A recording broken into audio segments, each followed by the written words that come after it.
que la divination n'épeuve rien contre Israël, contre ton peuple, contre ton Église. Nous déclarons, Dieu, que l'enchantement, la divination n'épeuve rien contre le culte de ce matin, dans le nom de Jésus. Acclame fortement le Seigneur notre Dieu.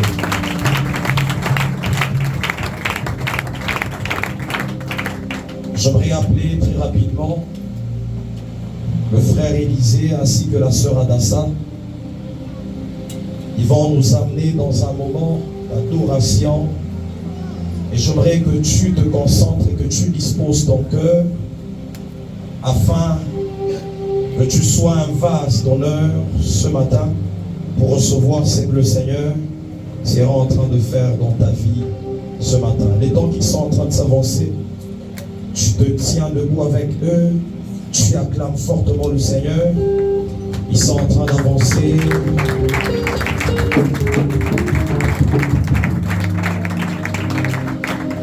Est-ce que tu peux te tenir debout avec ces hommes de Dieu?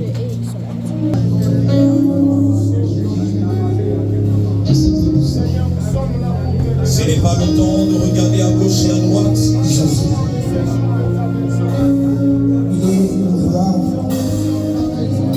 Il a fait de l'adoration une structure par laquelle on s'est raffiné à la dimension du ciel et d'apporter le fruit sur la terre. Et la Bible dit que tout ce qui réfléchit dans le ciel et sur la terre. Oui, Pierre.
rôle, j'aimerais que tu salues 5 personnes autour de toi. Salue 5 personnes autour de toi et tu leur dis bienvenue dans la gloire de Dieu, dans la présence glorieuse de notre Seigneur Jésus-Christ. Le chiffre 5, c'est le chiffre de la grâce. Et je suis en train de le déclarer que le temps où tu es en train de saluer ces 5 personnes, que l'Éternel t'introduise dans la grâce, dans la saison de grâce au nom de Jésus. J'étais en train de dire que l'Éternel t'introduise dans une saison de grâce. Dis à ton voisin, lève-toi pour honorer la parole de Dieu. Alors nous sommes dans le livre de Marc, chapitre 8. Et puis nous allons lire Matthieu, chapitre 11. Marc, chapitre 8, nous commençons au verset 23.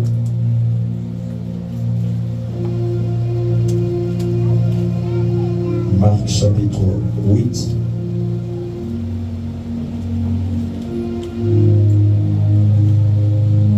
Nous allons commencer même au verset 22. On peut y aller ensemble comme une église vivante et forte. 1, 2, 3. Ils se rendirent à Bethsaïda et on amena vers Jésus un aveugle qu'on le pria de toucher.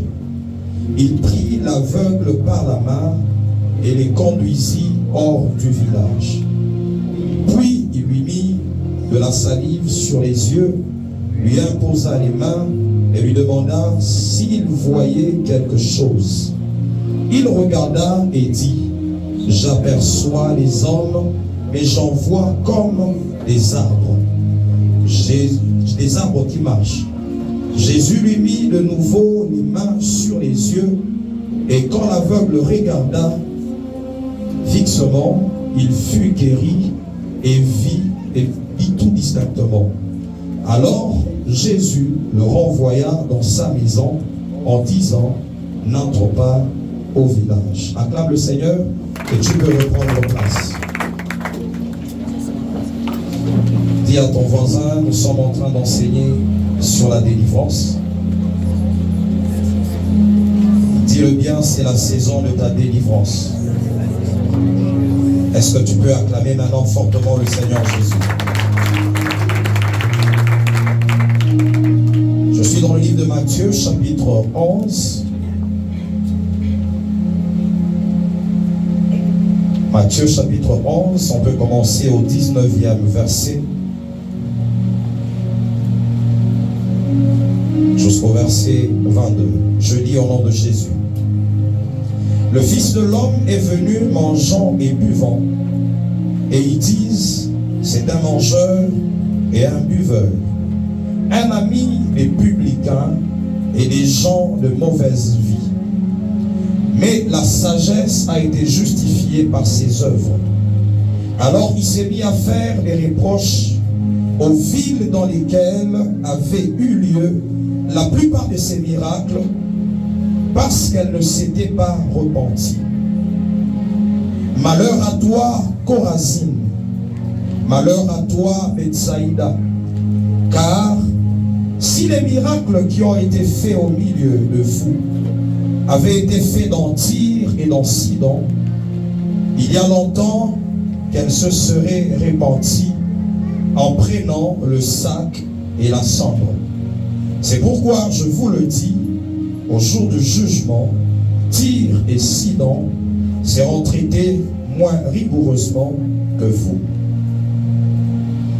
Je lis enfin dans le livre de Genèse, chapitre 12. Je commence au 1er verset jusqu'au 3e verset. Je lis au nom de Jésus. L'Éternel dit à Abraham: va-t'en de ton pays, de ta patrie et de la maison de ton père, dans le pays que je te montrerai. Je ferai de toi une grande nation et je te bénirai. Je rendrai ton nom grand et tu seras une source de bénédiction. Je bénirai ceux qui te béniront et je maudirai ceux qui te maudiront. Et toutes les familles de la terre seront bénies en toi. Est-ce qu'on peut acclamer fortement le Seigneur Jésus pour la parole, pour la lecture de la parole? Alors depuis un certain moment, nous avons commencé à parler plutôt, je m'excuse, des différentes dimensions de la délivrance. Nous avons parlé de la dimension de l'esprit, la dimension de l'âme, et nous avons également parlé de la délivrance du corps. Enfin, aujourd'hui, nous serons en train de voir ensemble la délivrance attachée au milieu, attachée à l'environnement, attachée à notre entourage. Alléluia. Dis à ton voisin, la délivrance attachée à ton environnement. Nous avons dit que l'homme est constitué de 3 parties. 1 Thessaloniciens 5, 23.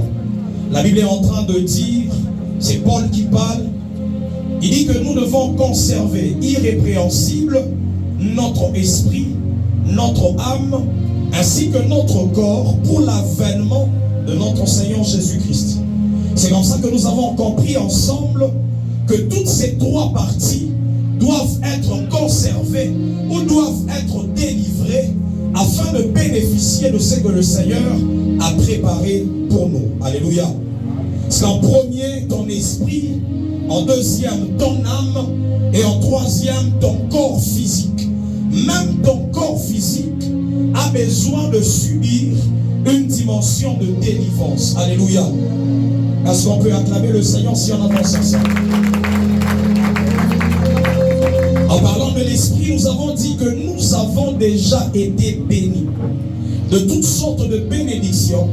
Mais nous avons dit que ces bénédictions sont spirituelles et elles sont dans les lieux célestes en Christ. Et nous avons compris ensemble que c'est notre être spirituel qui conçoit ou qui reçoit les bénédictions qui sont spirituelles. Alléluia. Mais toutes ces bénédictions qui sont spirituelles doivent se matérialiser ou doivent prendre chair. Et pour que ces bénédictions deviennent physiques, pour qu'elles prennent chair, elles doivent passer par l'âme. Et nous avons dit que l'âme, c'est même la matrice qui conçoit ces bénédictions spirituelles afin de les enfanter dans le monde physique. Alléluia. Donc les bénédictions commencent dans la dimension spirituelle. Et même parlant de cet homme de Abraham, la Bible est en train de dire que c'est Dieu qui fait des promesses. Il est en train de parler des bénédictions que Abraham devait recevoir. Mais nous voyons ensemble que Abraham n'a pas commencé directement à jouir de ces choses dans la dimension matérielle. Ces choses étaient d'abord spirituelles. Dieu qui est esprit, il a commencé à libérer de manière spirituelle les bénédictions sur la vie d'Abraham. Et il fallait que l'esprit d'Abraham reçoive, il fallait que cet esprit ait la capacité de recevoir toutes ces bénédictions qui étaient d'abord spirituelles. Après que ces bénédictions soient reçues dans la dimension spirituelle, il fallait maintenant que l'âme d'Abraham accepte que ces bénédictions peuvent se matérialiser afin qu'elles prennent forme.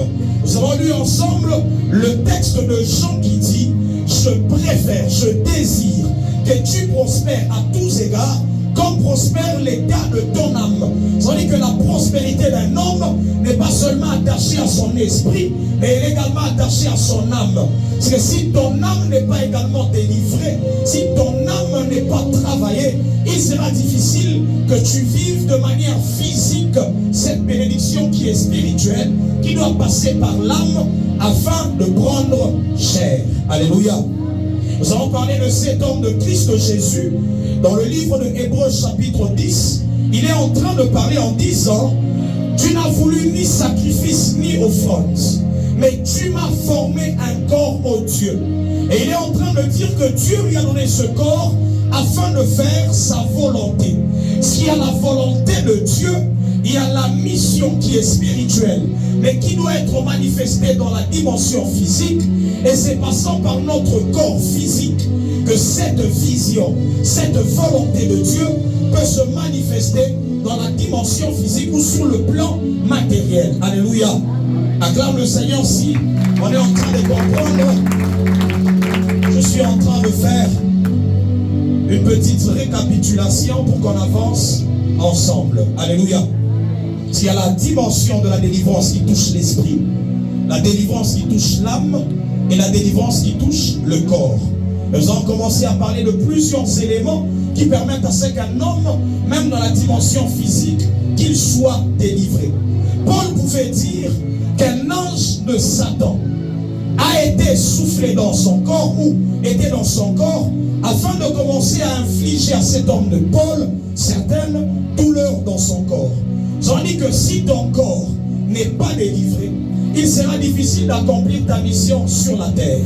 Et donc c'est comme ça que quand tu pries pour la délivrance, tu dois demander la délivrance de ton esprit, tu dois demander la délivrance de ton âme, tu dois demander la délivrance de ton corps physique.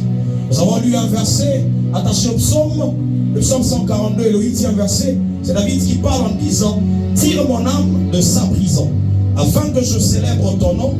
Les justes viendront m'entourer quand tu m'auras fait du bien. Nous avons parlé des âmes emprisonnées, nous avons même parlé des esprits emprisonnés. Et nous ne sommes pas limités à ce point-là. Nous avons touché également le corps physique de l'homme qui peut être attaqué. Et là, nous avons vu cet homme de Job. Nous avons dit que Job, c'est Dieu qui lui parle. Il dit: tu peux toucher à tout, mais tu ne peux pas toucher à son âme. Alors nous avons vu le corps physique de Job qui était également atteint par le diable. Parce que le diable peut également toucher notre corps physique. Le monde des ténèbres peut toucher notre corps physique. Et quand on parle de la délivrance, nous voyons que le corps physique d'un homme qui a été touché peut également subir la restauration. Alléluia. Et c'est cette restauration qu'on appelle la délivrance attachée à notre corps physique. Non seulement que le diable avait touché le corps de Job, mais même tout ce qui était autour de Job pouvait être touché. C'est lorsqu'on parle de la délivrance, elle peut également toucher notre environnement. Elle peut également toucher tout ce qui est autour de nous. C'est comme ça que quand tu pries pour la délivrance, ça ne s'arrête pas à ton être, mais ça peut également toucher ce qui est autour de toi. Et c'est comme ça que ce matin, nous allons voir ensemble la délivrance attachée à notre environnement, à notre entourage. Alléluia. Que Dieu nous aide en cette saison, que l'on arrive à vivre totalement la délivrance au nom de Jésus. Que l'on arrive à vivre totalement la délivrance. Parce que nous comprenons ensemble qu'un homme peut déjà recevoir sa délivrance dans la totalité. L'homme lui-même, l'être humain, je dis dans la dimension de l'esprit, de l'âme ainsi que le corps. Mais si son entourage n'est pas touché, cet homme aura difficulté à vivre ce que le Seigneur a préparé pour lui. Alors nous sommes en train de voir cela dans la vie d'Abraham. Dieu commence à parler à Abraham. Il parle du choix qu'il a sur la vie d'Abraham. Il dit: je suis en train de te choisir. Je ferai de toi une grande nation. J'aime la dernière parole où il dit: toutes les nations seront bénies en toi. En toi. On parle d'une seule personne qui devait venir après les temps afin de nous introduire dans la bénédiction. Et c'est la personne de Christ Jésus. C'est toutes les bénédictions, nous les avons en Jésus-Christ. C'est pour ça que Paul dit que nous sommes bénis de toutes sortes de bénédictions en Christ. C'est étant en Christ que nous recevons tout ce que nous voulons. Alléluia. Alléluia. Acclame fortement Jésus si on est en train d'évoluer. Alors Dieu donne une recommandation à Abraham. Il dit: commence par quitter ton pays. Commence par quitter ta patrie. C'est Abraham, j'ai des choses à accomplir dans ta vie. J'ai des promesses qui sont sur ta vie. Mais pour que ces choses arrivent à prendre chair, à se matérialiser, tu dois quitter ton pays, tu dois quitter ta patrie. Alléluia. Parce qu'il y avait une condition pour que la bénédiction d'Abraham arrive à s'accomplir. Il y avait une condition, c'était de quitter un certain environnement, c'était de quitter un certain milieu, c'était de sortir d'un certain lieu afin que les promesses de Dieu commencent à avoir leur accomplissement. La marche d'Abraham vers sa promesse était conditionnée par la sortie ou encore la délivrance attaché au milieu où Abraham se retrouvait. Ce matin, je suis en train de prier pour quelqu'un, que ton milieu n'influence pas ta bénédiction, mais que toi, tu aies la capacité d'influencer le milieu dans lequel tu es. Ah, est-ce que quelqu'un est en train de monter avec moi? Je suis en train de prophétiser que tu seras en cette saison une lumière afin d'influencer le milieu. Ce n'est plus le milieu qui sera en train de t'influencer, mais toi tu seras le sel de la terre afin de donner la saveur à la terre et afin de conserver la terre. Je suis en train de déclarer à partir de ce matin que tu es en train de subir la délivrance dans toutes les dimensions et même ton environnement sera en train de subir un changement à cause de ta présence dans le nom de Jésus. Acclame le Seigneur si on avance. Lorsqu'on parle de la délivrance attachée à ton environnement, tu es en train de comprendre qu'il y a certains lieux, il y a certains milieux qui peuvent influencer la délivrance d'un homme. Alléluia. Il y a certains milieux, certaines régions qui peuvent influencer la délivrance d'un homme. Tu es délivré dans tout ton être, mais parce que tu es dans une certaine région, tu n'arrives pas à bénéficier de cette délivrance. Alléluia. Abraham, si tu ne quittes pas, tu ne vivras pas ta bénédiction. Abraham, si tu n'arrives pas à commencer à faire le premier pas de sortie, tu ne vivras pas ta bénédiction. Non seulement c'est attaché au milieu, mais c'est également attaché à certaines personnes qui sont autour de nous. Alléluia. Il y a le milieu et il y a certaines personnes qui sont autour de nous. Le milieu, ça veut dire la terre sur laquelle tu es, peut arriver à influencer ta vie, ou encore les hommes qui sont autour de toi peuvent influencer ta vie. Alléluia.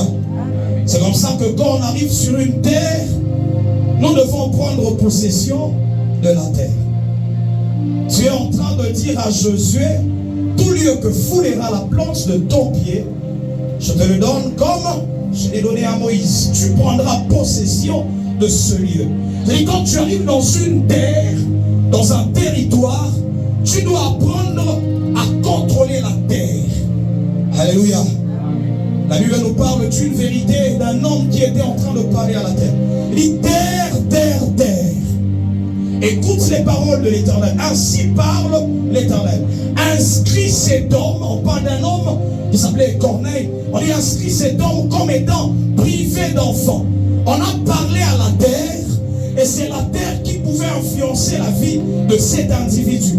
S'il y a des terres où quand on arrive, ces terres peuvent influencer notre délivrance ou notre vie.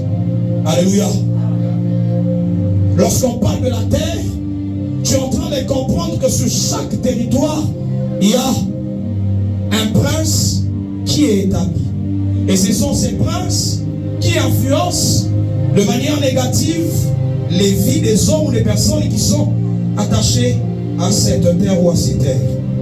Alors pourquoi Dieu est en train de dire à Abraham de quitter son pays, de quitter sa patrie? Nous allons essayer de voir cela.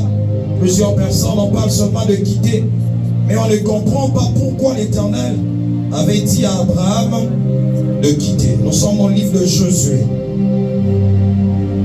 Josué chapitre 24. Je vais bouger ton voisin, tu lui dis ce n'est pas le temps de somnoler. Dis-le bien, ce n'est pas le temps de somnoler. Josué chapitre 24 à partir du premier verset. La Bible dit, Josué assembla toutes les tribus d'Israël à Sichem et il convoqua les anciens d'Israël, ses chefs, ses juges et ses officiers. Et ils se présentèrent devant Dieu. Josué dit à tout le peuple, je m'excuse, ainsi parle l'Éternel, le Dieu d'Israël. vos pères, Terach, père d'Abraham et père de Nachor, habitaient anciennement de l'autre côté du fleuve, et ils servaient d'autres dieux. Dis à ton voisin, ils servaient d'autres dieux. Dis-le bien, ils servaient d'autres dieux. On est en train de comprendre ensemble pourquoi Dieu a dit à Abraham de quitter son pays, de quitter sa patrie. Pourquoi? Parce qu'au préalable, ces hommes qui habitaient cette contrée, ce territoire, étaient en train de servir d'autres divinités. La Bible nous éclaire en disant que Terach, le père d'Abraham, ainsi que le père de Nachor, étaient en train d'adorer d'autres divinités. Et donc il y avait une influence qui devait atteindre la vie de cet homme d'Abraham. Et si Abraham restait dans cette contrée, dans ce territoire, il ne pouvait pas bénéficier de sa délivrance. Et ne pouvait pas vivre les promesses des dieux. Alléluia. Est-ce qu'on est en train d'aller ensemble? C'est comme ça que toi et moi, nous devons également demander à ce que l'Éternel nous délivre de l'influence attachée à notre environnement. Il y a des lieux où tu arrives, tu sais voir déjà quel est l'esprit qui travaille, quelle est la divinité qui est établie dans ce territoire-là. Et si tu ne pries pas pour que l'Éternel te détache de l'influence attachée à cet environnement, il sera difficile que tu vives totalement ta délivrance. Alléluia. On a prié pour toi, on a chassé un esprit, et on peut peut-être chasser l'esprit d'impudicité ou d'ivrognerie, mais tu te retrouves en train de travailler dans une boîte. Tu te retrouves encore en train de travailler dans une boîte. C'est ce milieu-là n'est pas un milieu favorable pour la conservation, premièrement, de ta délivrance, et pour que tu jouisses de ce que tu as reçu quand tu as été délivré. Alléluia. C'est le milieu à la capacité d'influencer plusieurs vies. La Bible est en train de nous parler de cet aveugle que Jésus a guéri. Jésus est en train de donner certaines recommandations à cet homme. Il dit, tu peux rentrer dans ta maison, mais ne rentre pas dans le village. Moi, je me demande comment il devait vivre. Comment il devait vivre?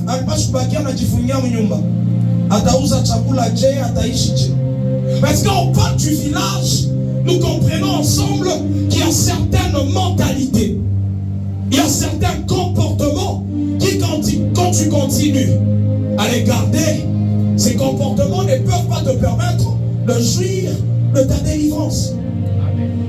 Alléluia. C'est quand tu as reçu ta délivrance, tu dois également veiller sur ton entourage, sur ton milieu. Alléluia.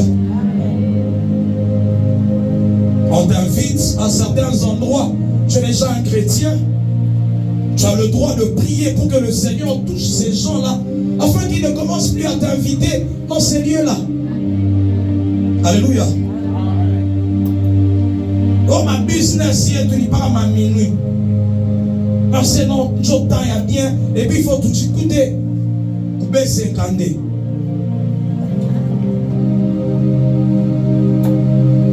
Et tu y vas. Petit à petit, il y a une certaine influence qui sera en train de venir dans ta vie. Et on t'a dit, ça va mieux, on a quoi 50. Dis à ton voisin la délivrance attachée à ton entourage. Le temps où je parle, j'entends clairement dans mon esprit le Seigneur parler à une personne.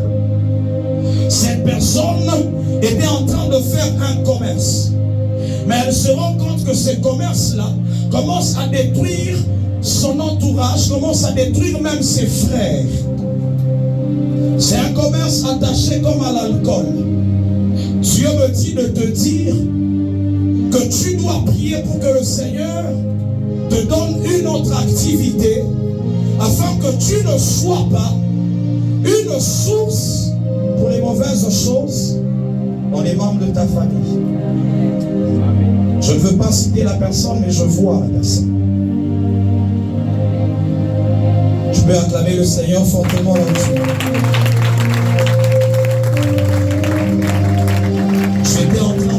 vendre le whisky, tu étais en train de vendre certaines mesurettes d'alcool. À partir de maintenant, commence à demander à Dieu, Seigneur, donne-moi une activité qui me permettra de rester saint, d'être sanctifié. Alléluia. Amen. Acclame d'abord pour toi-même si tu comprends ce message-là.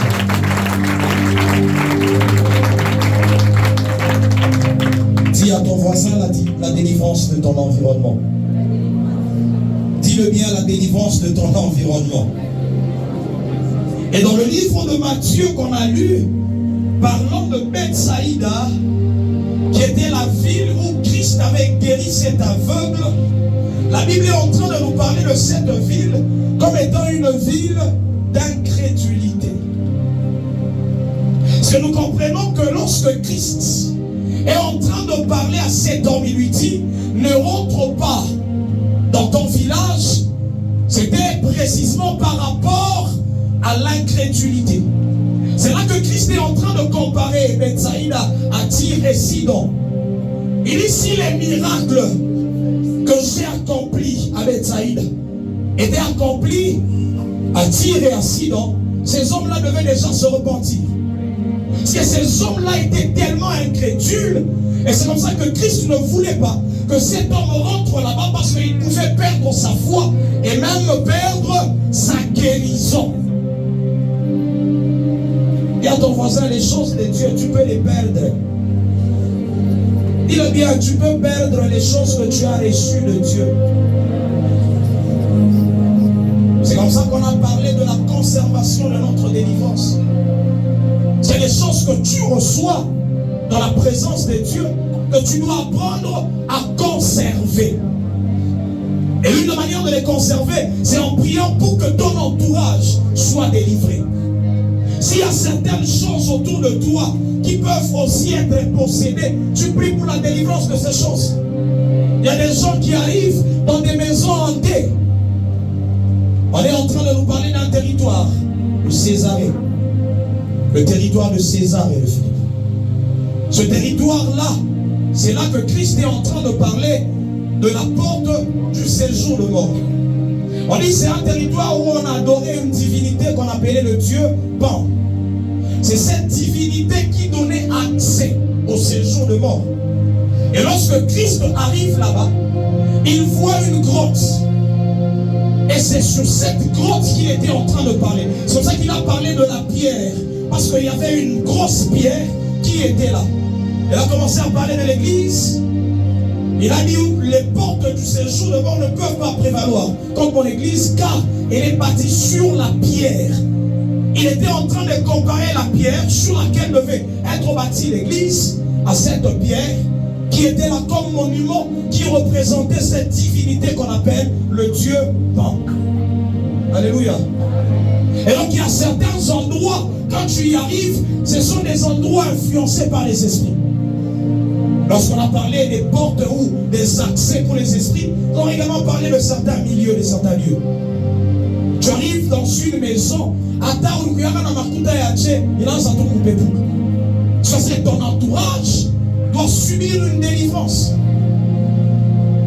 Tu veux investir à un endroit, tu dois connaître ces réalités et prier pour que ce lieu-là ne soit plus influencé par les puissances des ténèbres. Et donc il y a la délivrance qui touche ton esprit, la délivrance qui touche ton âme, la délivrance qui touche ton corps, mais tu dois également prier pour que ton environnement soit assaini, pour que ton environnement soit délivré. Alléluia. On se posait des questions au début de notre conversion. Je ne sais pas si c'est la conversion ou encore c'est le début de notre ministère. C'est converti il y a très longtemps. Avec Papa Daniel, on partageait. On s'était rendu compte que le temps où on avait commencé à servir le Seigneur, tous les amis s'étaient séparés de nous. On commence maintenant à partager les expériences surnaturelles. Je me suis retrouvé aujourd'hui à tel endroit. J'ai vu telle chose. Ouais, c'était ça notre choix. Et on n'avait pas compris à ce moment-là pourquoi le Seigneur avait retiré certaines personnes de notre entourage. C'est après, quand le Seigneur nous a dotés d'un esprit supérieur, qu'on a vu ces personnes commencer à revenir. Je suis en train également de prier pour toi. Que Dieu t'amène dans la dimension de Daniel, où tu peux être dans un milieu où il y a la sorcellerie, où il y a la magie, mais ton esprit est 10 fois supérieur pour influencer ce milieu-là au nom de Jésus. Je suis en train de dire à quelqu'un que Dieu élève ton esprit afin que ton entourage, ton environnement ne t'empêche pas de bénéficier de ce que le Seigneur a préparé pour toi. Est-ce que je suis en train de parler à un Joseph? Quel que soit le milieu où tu te retrouves, même dans la maison de Pharaon, que les divinités de Pharaon n'influencent pas ta destinée dans le nom de Jésus. Que Dieu te délivre et qu'il commence à toucher ton environnement dans le nom puissant de Jésus. Alléluia. Dis à ton voisin la délivrance de ton entourage. C'est là qu'on prend certaines personnes, on les amène dans des retraites après leur délivrance. Madame Fungia, même Paul, après avoir rencontré le Seigneur Jésus, il a passé d'abord 3 jours en train de prier et il était aveugle. Jusqu'à ce qu'il a vu dans une vision Ananias était en train de prier pour lui. Quand il a fini cette prière et les enseignements avec Ananias, la Bible nous dit qu'il est allé dans le désert d'Arabie. Il est allé dans le désert. Pose-toi des questions. Jésus est allé dans le désert. Moïse, dans le désert. Paul,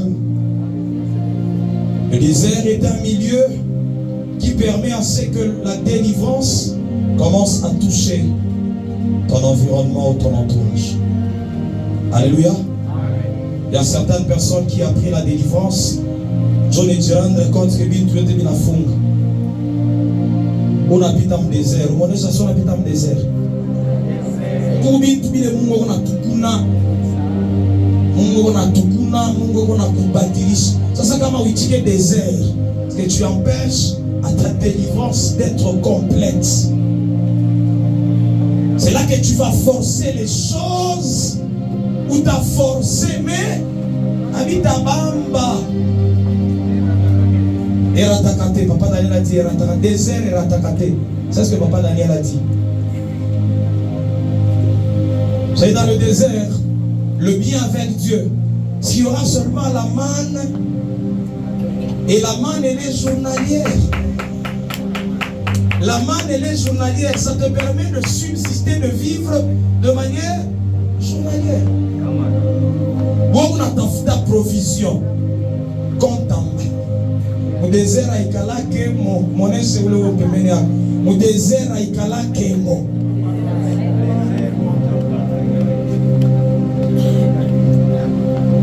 C'est quand tu traverses le désert, tu commences à aller vers la terre promise, vers Cana, que tu commences à trouver certaines choses qui te permettront d'épargner.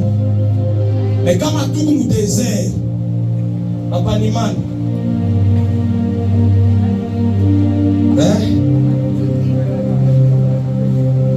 c'est que j'aime, c'est le désert, il n'agit pas seulement sur notre entourage, mais il agit sur la mentalité qu'on avait reçue dans les mauvais milieux ou dans les mauvais entourages. Regardez les enfants d'Israël, ils commencent à réclamer. Ils disent à Moïse, mais tu nous as fait partir d'Égypte pour qu'on vienne manger ici. Man, qui veut dire, qu'est-ce que c'est? C'est quoi ça? C'est ça, man. C'est on est sur le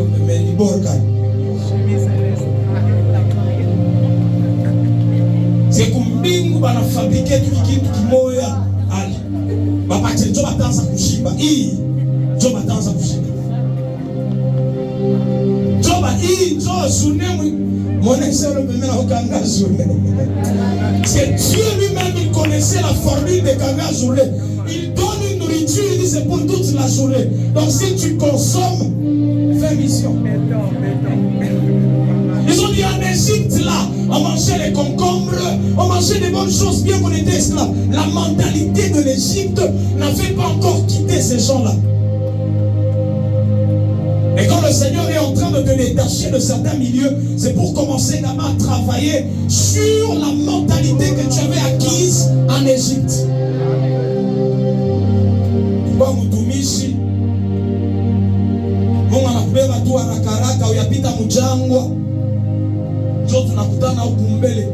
Quand tu prophétises sur une maman, tu l'as eu à toi, c'est où? Eh ouais, maman.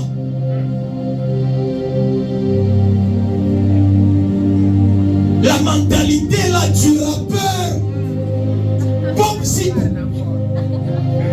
il n'est pas passé par le désert afin d'être. Cette mentalité continue à l'accompagner. Même il prophète. Mais dans ce matin, son environnement ne l'a pas encore quitté.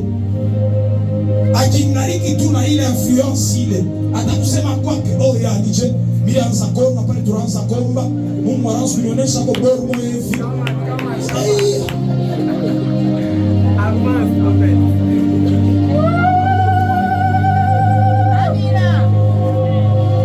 Et tout ça, c'est la délivrance. Dis à ton voisin, c'est la délivrance. Tu rends compte que même le langage de la personne change.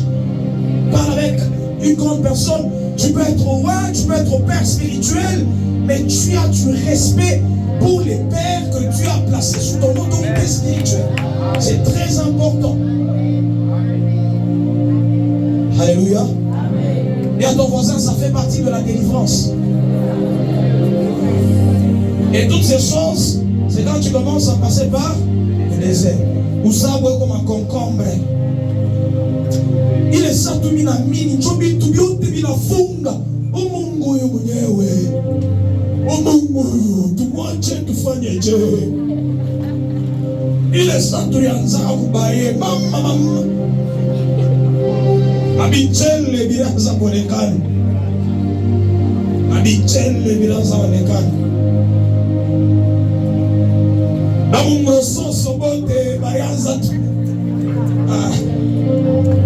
Mapeplisanga yote yanza kuya tuna baena. Me hapa ne kwitu liwamini Mungu. Maboro tena fu. Que Dieu nous amène à subir la délivrance dans notre totalité. Que notre entourage nous quitte et que l'on quitte certains entourages. Dans le nom de Jésus, que Dieu t'amène à quitter de cette contrée où on adore certaines divinités, où on adore certaines divinités, afin de t'amener à vivre ta promesse. Il est en train de dire à Abraham, tu seras une grande nation, mais ces choses ne peuvent pas arriver si tu n'as pas quitté ton pays, si tu n'as pas quitté ta patrie. Je parle à quelqu'un, tu es dans une famille où toute la famille prend de l'alcool, et toi tu penses aller loin dans ça. Non, apprends à quitter ces choses afin que tu évolues. Tu es dans une famille et tu comprends qu'il y a un système. Il y a un système, il y a un système. Que Dieu t'amène à quitter ces choses afin de bénéficier de la promesse de Dieu. Je suis en train de voir un homme et une femme dont l'Éternel est en train de rendre leur nom grand. Et cela est conditionné par la sortie. Cela est conditionné par la délivrance de ton entourage. Il quitte ton pays. J'ai rentré ton nom grand. Oh, j'aime ce que Dieu dit à cet homme d'Abraham. Il dit, tu iras dans une contrée que je te montrerai. Dieu ne montre pas toujours le prochain pas. Oh, Miguna Chunga, nous moignonnons ce prochain pas. Nous marchons par la foi et non par la vue. On commence par abandonner ce travail-là dans la boîte parce que nous savons que nous avançons par la foi. Il y aura un autre travail qui va me rencontrer si je commence à quitter, si je commence à sortir. Il y a un autre travail qui va me... Oh, je suis en train de parler à quelqu'un qui commence à être localisé, qui commence à être localisé. Le temps où tu dis Amen, que le Seigneur commence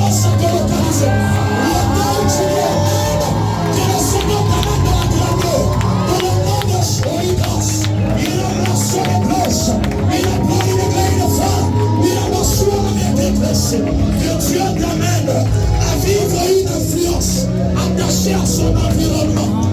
Je suis en train de dire à quelqu'un que Dieu t'amène à vivre la fiance attachée au ciel. Attaché au ciel.